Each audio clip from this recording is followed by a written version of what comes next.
What's up, gamers? DreamcastGuy here, and today we're talking about Xbox because it just feels like Microsoft is attempting a very dangerous gamble right now.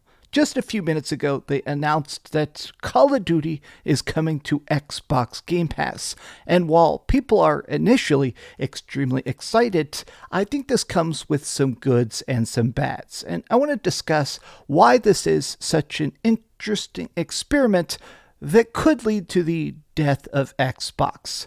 Let's discuss. Hi, I hope you're having a great day. If you could, give this video a like and subscribe if you haven't already. Now let's start with the extreme positive of this. For the last couple of years, it feels like Microsoft is kind of afraid to brag. You know, like when you actually consider it, Nintendo will talk about their games selling tens of millions of copies. Of course, we see stuff like Sony really loves to do a victory lap and talk about the fact that they have 55 million PS5 sold. But Microsoft, even when they do release a good game or do something actually cool like Hi-Fi Rush, they don't take the time to actually flex.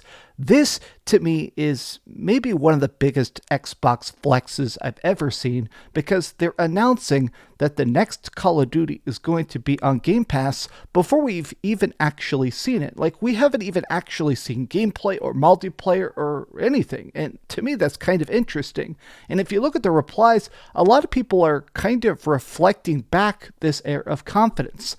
Game Pass subscriptions are about to skyrocket. Xbox continues to be the best console for me. Huge W for Xbox. Now, of course, if you scroll down here, a lot of people are like, hey, great win for those who play COD. Some people are like, oh, this sucks. This isn't going to be good. Look, even if you don't particularly like Call of Duty, I definitely think there's been more bad Call of Duties than good Call of Duties, but undeniably, this is a completely massive W. This is a billion-dollar franchise. The last couple of years, we have seen Microsoft making just crazy amounts of acquisitions. Not just stuff like Blizzard Activision, not just stuff like Bethesda. It's also about those smaller deals, stuff like building up Lionhead before they shut it down. And then, of course, doing things like constructing 343 Industries to build out the future of Halo, or even things like buying Double Fine. Clearly, the point is to bolster the ability of Xbox Game Pass to make money. Now, I have seen some journalists chiming in with a lot of the raw numbers because clearly the point of this is to get people to not just sign up for Game Pass, but those who have yet to start this generation.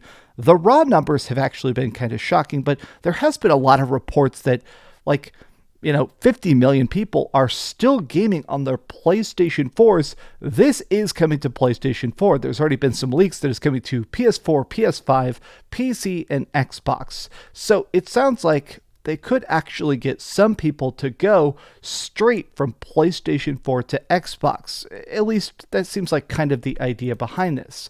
Now, let's talk math. So Xbox internally, during this big court case they had last year with the FTC, they talked a lot about how they're going to make their money back. If you're purchasing a company like Activision for $70 billion, how do you even regrow that amount of lost cash? And it turns out they did just talk the math. They talked about how much they would need to make per year. So it sounds like what they need is at least 2.5 million subs for this to make sense. Optimally, about 4.7 in a perfect world, 11 million to fully recover the lost sales in the first month. So essentially, every subscription to Game Pass is like $10-12 a month. So that means that they're going to get, this is like if they want to get $25 million.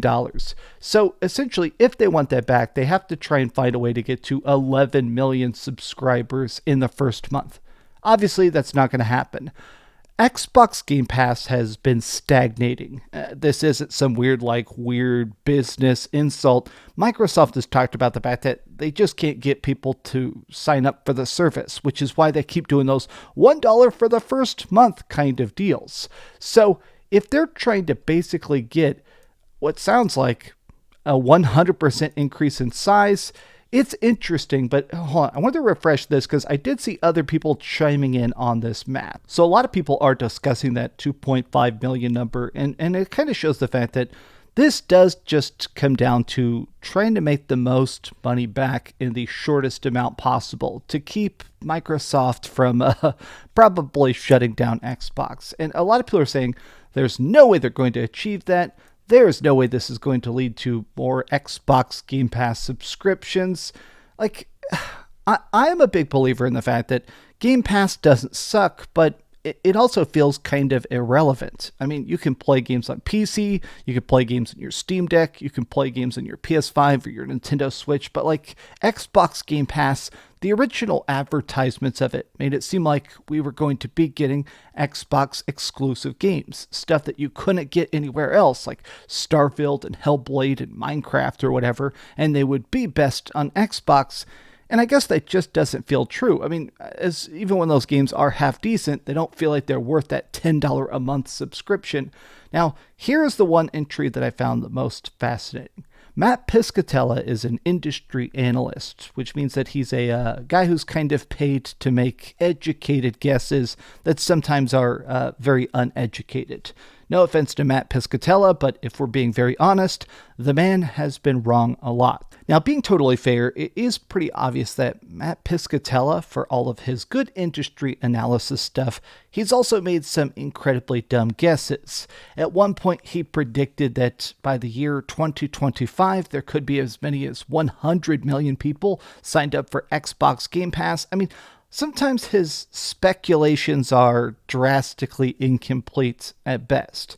I promise, I'm not hating on the guy. I'm just saying that some of his guesses, you're trying to predict the future. You don't know where things are going to go. But he did say this: the biggest card that can be played, Xbox Game Pass, is getting Call of Duty. Whatever the consumer response is, this release will have massive implications for the world of gaming. My best guess is that we'll see a small sales bump in Q4, but it doesn't significantly change the patterns on other platforms and sells a few incremental Xboxes, but not enough to significantly change the trends. He does also reference the fact that there have been some rumors that they're going to possibly have a big price increase to Xbox Game Pass this year.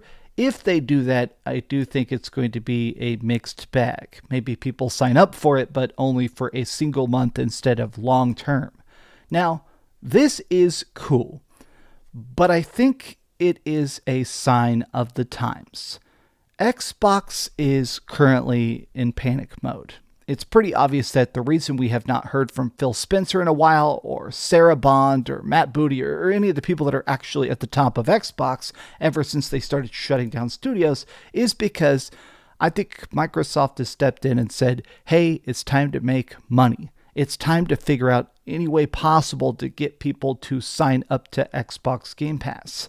They're shutting down studios that are in the middle of working on stuff. I know some Xbox fanboys are claiming that Tango was just sitting on their asses, and so that's why they got fired. That is a bald-faced, provable lie. Xbox is shutting down whatever they feel like won't make the most money, and this is their final test. This is their big oomph, their push, their chance to say, hey, if you put the biggest game franchise in the world on Xbox Game Pass, what happens? Do we make our money back?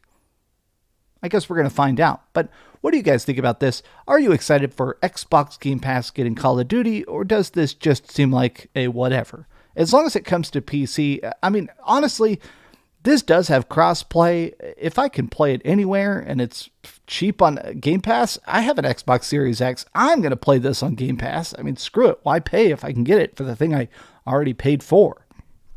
Thanks so much for watching that video. If you want to see something else, you can always click this link to see what I put up last, or, subscribe and see what's coming up next. Also, I promise that whatever I do, it'll try not to suck.